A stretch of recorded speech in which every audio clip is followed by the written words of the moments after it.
Saudara Aliansi Mahasiswa BEM Bersatu menuding ex-ketua BEM UGM kritis kepada pemerintah karena dekat dengan tokoh-tokoh PDIP.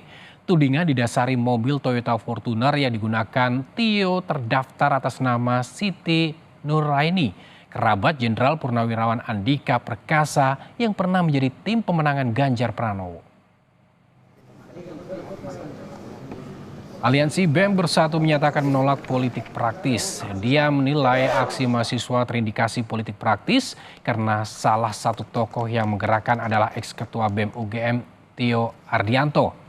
Tio dituding terindikasi dekat dengan PDIP karena menggunakan mobil Toyota Fortuner milik Siti Nuraini, kerabat tokoh tim pemenangan Ganjar Pranowo Andika Perkasa.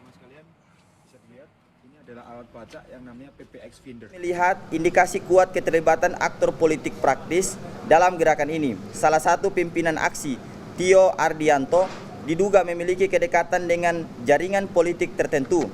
Mobil Fortuner yang digunakan diduga terdaftar atas nama Siti Nuraini, adik Letjen TNI Purnawirawan Setio Sularso, yang merupakan besan Jenderal TNI Andika Perkasa, tokoh tim pemenangan Ganjar Pranowo pada Pilpres 2024. Dugaan ini diperkuat kehadiran politisi PDIP Perjuangan Andi Wijayanto di tengah masa aksi.